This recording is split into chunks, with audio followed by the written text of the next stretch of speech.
সালামু আলাইকুম। আজকে আমার মতো নিশ্চয়ই অনেকেরই মন খারাপ বা যারা দীর্ঘদিন যাবৎ ইরানকে সাপোর্ট করছিলাম, আমার মনে হয় বাংলাদেশে শিয়া সুন্নি মতভেদ থাকার পরেও ইরানের প্রতি বা ইরানের সর্বোচ্চ নেতা বা তাদের যে অর্জন সবকিছুর প্রতি একটা ন্যারেটিভ আমি তৈরি করেছি। গত 3 থেকে 4 বছর এত পরিমাণ নিউজ করেছি ইরানের পক্ষে যে বাংলাদেশের একটা বড় অংশের জনগণ আমাকে চিনেনি ইরানের নিউজের জন্য। তো আজকে যখন আমাদের সর্বোচ্চ নেতার চিরবিদায়ের খবরটা আমরা কনফার্মেশন হয়ে গেলাম যে তিনি তার কার্যালয়ে যেখানে কাজ করেন সেখানেই শাহাদাত বরণ করেছেন, প্রশ্ন উঠছে এই ঘটনা কি যা আমরা চোখে দেখলাম তাই নাকি এর পিছনে কোনো ঘটনা আছে? আন্তর্জাতিক গণমাধ্যমগুলো বেশ কিছু চাঞ্চল্যকর তথ্য দিয়েছে। আল জাজিরা থেকে শুরু করে রয়টার্স থেকে শুরু করে বেশ কিছু তথ্য এসেছে। এই টোটাল ঘটনার পেছনে মূল খলনায়ক হচ্ছে সৌদি যুবরাজ মোহাম্মদ বিন সালমান।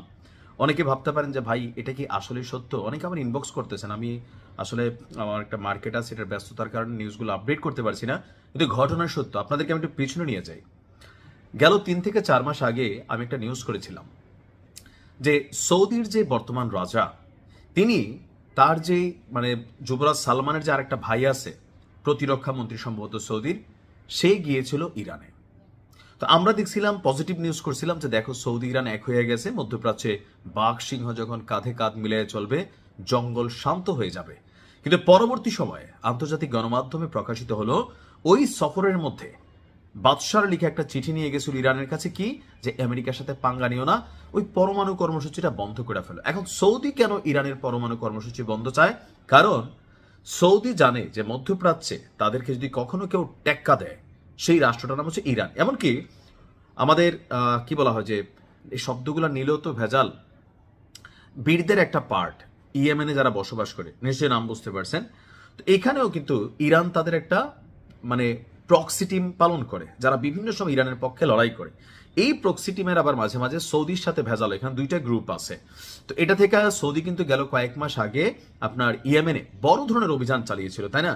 তো এগুলোর মধ্যে ইরানের সাথে সৌদির একটা ভেজাল আছে দীর্ঘদিন যাবত। গেল 3 থেকে 4 বছর আগে চীনের মধ্যস্থতায় এই দুইটা রাষ্ট্র কিছুটা একত্রিত হলো, কিন্তু এখন আমরা দেখলাম যে সর্বোচ্চ নেতাকে শাহাদাত বরণ করানোর জন্য আপনার এমনকি ইরানে অভিযান চালানোর জন্য ট্রাম্পকে চাপ দিতেন সৌদি যুবরাজ। আমি এটা নিঃসন্দেহে বিশ্বাস করি, কজ আমি তো নিউজগুলো করি, ইন্টারন্যাশনাল জার্নালগুলোকে ঘাটাঘাটি করি।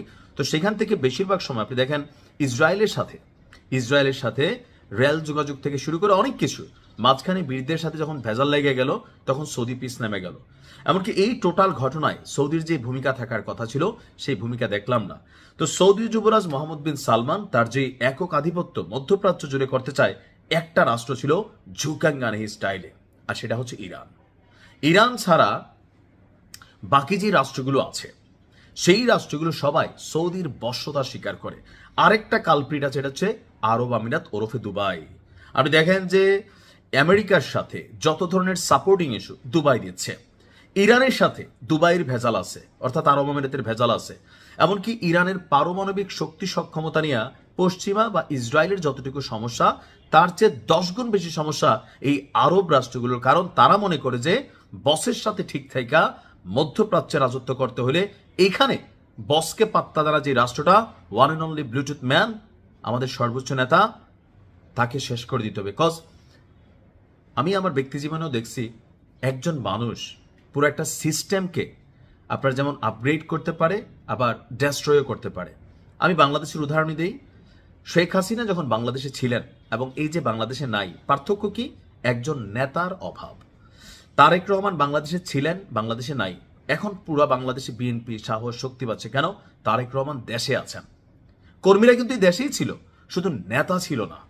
একজন নেতার উপস্থিতি, একজন নেতার অনুপস্থিতি একটা সিস্টেমকে, বললাম না যে এখানে ভাইব দিতে পারে।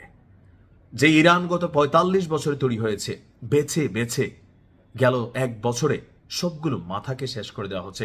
আর এই টোটাল অভিযানের মূল টার্গেটটা ছিল, আমি তো আপনাদেরকে বলি, ছোটখাটো একটা উপজেলা পরিমাণ এরিয়াকে কেন্দ্র করে এই অভিযান চালানো হয়েছে যে আমাদের সর্বোচ্চ নেতা তিনি কোথায় অবস্থান নিতে পারেন। এমনকি তথ্যগুলো সৌদি, দুবাই, তাদের নিজস্ব লোক, তাদের গোয়েন্দা সিস্টেম, নেটওয়ার্কিং, সবাই সর্বোচ্চ না থেকে ঝুঁকাইতে চাইছে।